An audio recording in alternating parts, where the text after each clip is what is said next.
साथियों, राष्ट्रों की आधुनिक अवधारणा से अलग भारत की एक सांस्कृतिक पहचान है, अपनी चेतना है, अपनी आत्मा है। भारत का इतिहास सिर्फ सल्तनतों की जीत हार का नहीं है। हमारे यहां रियासतों और राज्यों के भूगोल बदलते रहे, लेकिन हिमालय से हिंद महासागर तक भारत अक्षुण्ण रहा, क्योंकि भारत स्वयं में एक जीवंत प्रवाह है जिसका निर्माण उसके विचारों से, आदर्शों से और मूल्यों से हुआ है। भारत की प्राचीन पांडुलिपियों में, मैन्युस्क्रिप्ट में हमें भारत के निरंतर प्रवाह की रेखाएं देखने को मिलती है। ये पांडुलिपियां हमारी विविधता में एकता की घोषणा पत्र भी है, उद्घोष पत्र भी है। हमारे देश में करीब 80 भाषाओं में मैन्युस्क्रिप्ट मौजूद है। संस्कृत, प्राकृत, असमिया, बांग्ला, कन्नड़ा, कश्मीरी, कोंकणी, मैथिली, मलयालम, मराठी, ऐसी कितनी ही भाषाओं में ज्ञान का अगाध सागर हमारे यहां मौजूद है। गिलगिट मैन्युस्क्रिप्ट में हमें कश्मीर का प्रामाणिक इतिहास बताती है। मैंने अभी जो छोटा सा एग्जीबिशन रखा है वो देखने गया था। वहां इसकी विस्तार से वर्णन भी है और उसके चित्र भी मौजूद है। कौटिल्य अर्थशास्त्र की पांडुलिपि हमें राजनीति शास्त्र और अर्थशास्त्र में भारत की समझ का पता चलता है। आचार्य भद्रबाहु के कल्पसूत्र की पांडुलिपि में जैन धर्म का प्राचीन ज्ञान सुरक्षित है। सारनाथ की मैन्युस्क्रिप्ट में भगवान बुद्ध का ज्ञान उपलब्ध है। रसमंजरी और गीत गोविंद जैसे मैन्युस्क्रिप्ट ने भक्ति, सौंदर्य और साहित्य के विविध रंगों को संजो कर रखा है। साथियों, भारत की इन मैन्युस्क्रिप्ट में समूची मानवता की विकास यात्रा का फुटप्रिंट्स है। इन पांडुलिपियों में फिलॉसफी भी है, साइंस भी है, इनमें मेडिसिन भी है, मेटाफिजिक्स भी है, इनमें आर्ट भी है, एस्ट्रोनॉमी भी है और आर्किटेक्चर भी है। अब कितने ही उदाहरण लीजिए, मैथमेटिक्स से लेकर के बाइनरी बेस्ड कंप्यूटर साइंस तक पूरी आधुनिक साइंस की बुनियाद जीरो पर टिकी है।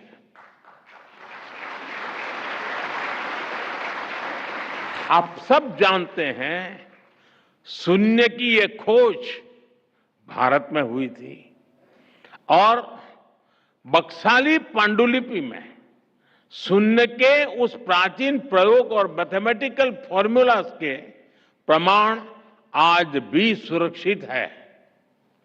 यशोमित्र की बोवर पांडुलिपि हमें सदियों पुराने मेडिकल साइंस के बारे में बताती है।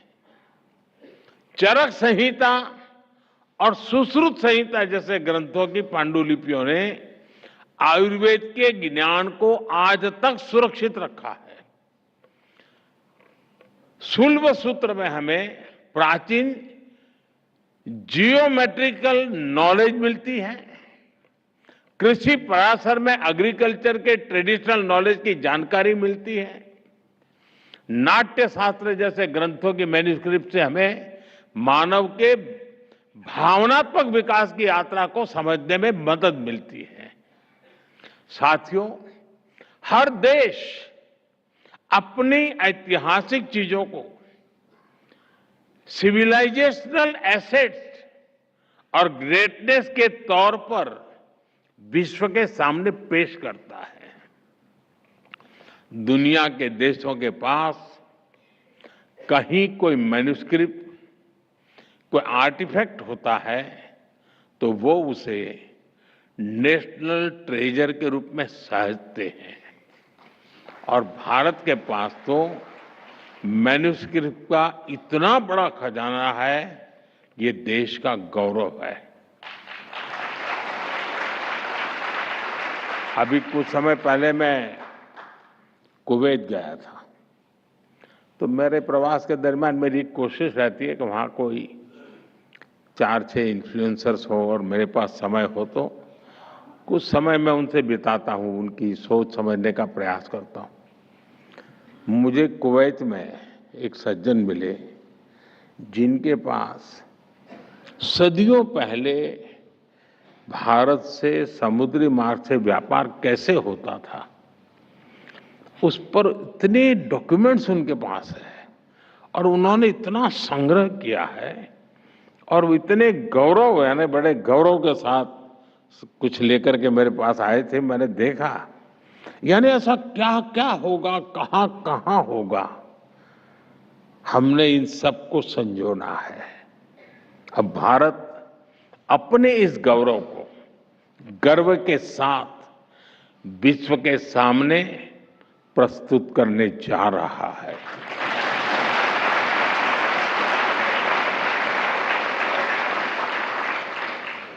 अभी यहां कहा गया है कि दुनिया में जितनी मैन्युस्क्रिप्ट्स है हमने खोज करके लाना चाहिए।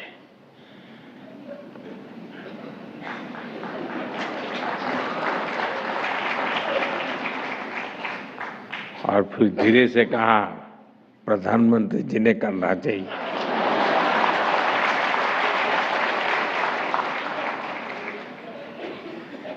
लेकिन आपको पता है कि हमारे से यहाँ चोरी की गई जो मूर्तियां हैं पहले बहुत कम मात्रा में आई थी, आज सैकड़ों की संख्या में पुरानी पुरानी मूर्तियां वापस आ रही। वापिस इसलिए नहीं आ रही कि वो मेरा सीना देख करके तय करते दे दो यार, ऐसा नहीं है। उनको भरोसा है कि ऐसे हाथ में सुपुर्द करेंगे तो उसका गौरव बढ़ाने का पूरा प्रयास होगा। आज विश्व में भारत ने विश्वास पैदा किया है, लोगों को लगता है यह सही जगह है।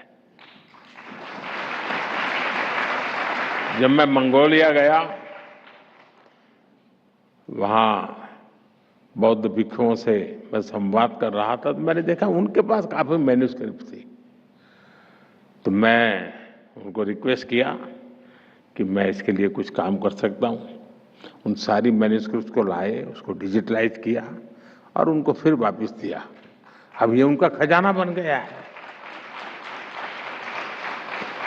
साथियों, ज्ञान भारतम मिश्रम इस महाअभियान का ही एक अहम हिस्सा है।